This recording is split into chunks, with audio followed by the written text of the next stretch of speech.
Chapter 1, Verse 6.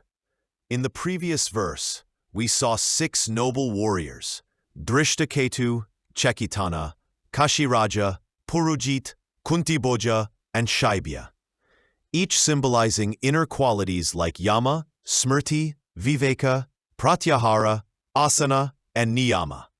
Together, they built the moral and foundational discipline of yoga for the meditator.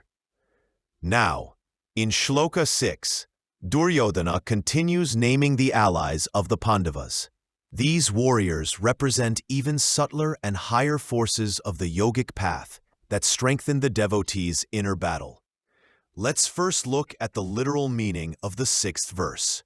Yudhamanyu Vikranta Uttamaujas Sopadro Draupadeyasha Sarva Eva Maharataha.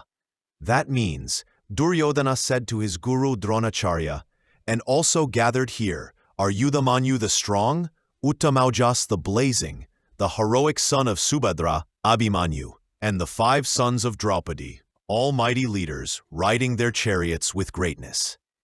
So in this verse, 4 more warriors are introduced, Yudhamanyu, Uttamaujas, Abhimanyu, and the 5 sons of Draupadi. Now let's explore their Mahabharata stories and their deeper significance in meditation. Let's start with the Yudhamanyu. Spiritually, Yudhamanyu represents pranayama, the science of controlling prana, a life force. In the Mahabharata, Yudhamanyu was a strong supporter of the Pandavas. Though not the most famous, his courage and protection on the battlefield made him invaluable. Just as Yudhamanyu shielded his allies, pranayama shields the yogi by calming the restless mind and subduing sensory attacks. Breath is the bridge between body and mind. When the yogi learns to regulate the prana, the senses withdraw, the mind stills, and the inner war turns in favor of the soul. Without Yudhamanyu, without pranayama, meditation cannot go deep, because the breath keeps tying the mind to restlessness. Thus, Yudhamanyu is the guardian of life energy in the yogic battlefield. Now let's explore meaning of Uttamaujas. Uttamaujas was another heroic warrior who fought bravely in the Kurukshetra war, known for his fiery energy and unshakable valor. In meditation, Uttamaujas symbolizes Tejas, the vital spiritual strength that arises from purity and self-control. This is the radiant energy that sustains the yogi through trials. When the body grows weary, when the mind feels dull, Uttamaujas appears as the inner spark that rekindles determination. This strength is not muscular, but spiritual, born of purity, truthfulness, continence, and devotion. Just as Uttamaujas fearlessly stood by the Pandavas, Tejas supports the yogi by burning away laziness and doubt. We heard name Abhimanyu many times. Let's revisit his role in Mahabharata. Abhimanyu, the son of Arjuna and Subhadra, is one of the most poignant figures in the Mahabharata. He entered the deadly Chakravyuha battle formation with immense skill. Though he knew only how to enter, not how to exit, he fought heroically until he was killed by unfair means. Abhimanyu symbolizes samyama, self-mastery. He is nothing but the yogi's boldness to enter the inner labyrinth of meditation, piercing through layers of ego, maya, and subconscious patterns. His partial knowledge of the Chakravyuha shows that courage alone is not enough. Full mastery and guidance from the Guru, Krishna consciousness, is required. In meditation, Abhimanyu teaches that great progress is made by courage and self-mastery. But the final liberation requires surrender to the divine guide, lest one be trapped in the maze of ego. And finally, the 5 sons of Draupadi. As we know, Draupadi is daughter of King Draupadi, which means Draupadi, born of extreme dispassion, symbolizes Kundalini energy in us. When this spiritual power rises and unites with the Pandavas, it awakens the inner centers, the creative forces in the 5 spinal chakras. So, her 5 sons from the Pandavas symbolize the 5 awakened chakras within the devotee. Sahadeva sun is nothing but Muladhara chakra, which represents earth principle. What we call it as Prithvi Tattva, which gives stability.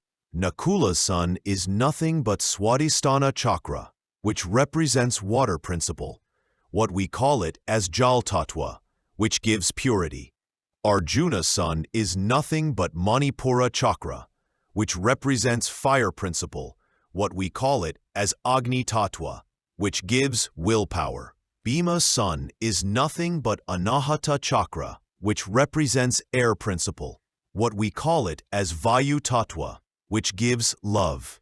Yudhishthira's sun is nothing but Vishuddha chakra, which represents ether principle. What we call it as Akash Tattva, which gives calmness.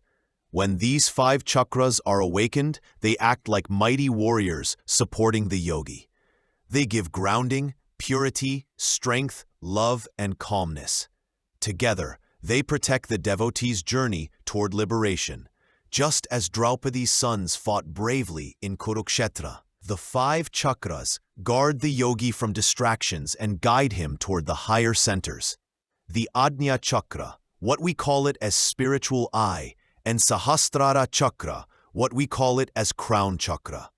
So, in summary, in this Shloka 6, we discovered 4 spiritual warriors. Yudhamanyu represents pranayama, breath control. Uttamaujas represents tejas, vital strength. Abhimanyu represents self-mastery. The sons of Draupadi represents the 5 awakened chakras.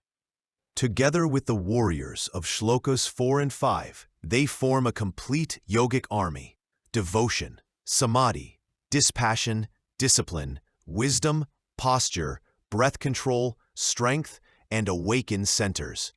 This directly connects with Patanjali's Yoga Sutras, where the path unfolds step by step. Yama, niyama, asana, pranayama, pratyahara, dharana, dhyana, and samadhi. The Gita, in allegorical form, presents the same truth, each warrior representing a power that the yogi must awaken to win the inner Kurukshetra. With this, the listing of Pandava allies in verses 4, 5, and 6 comes to an end.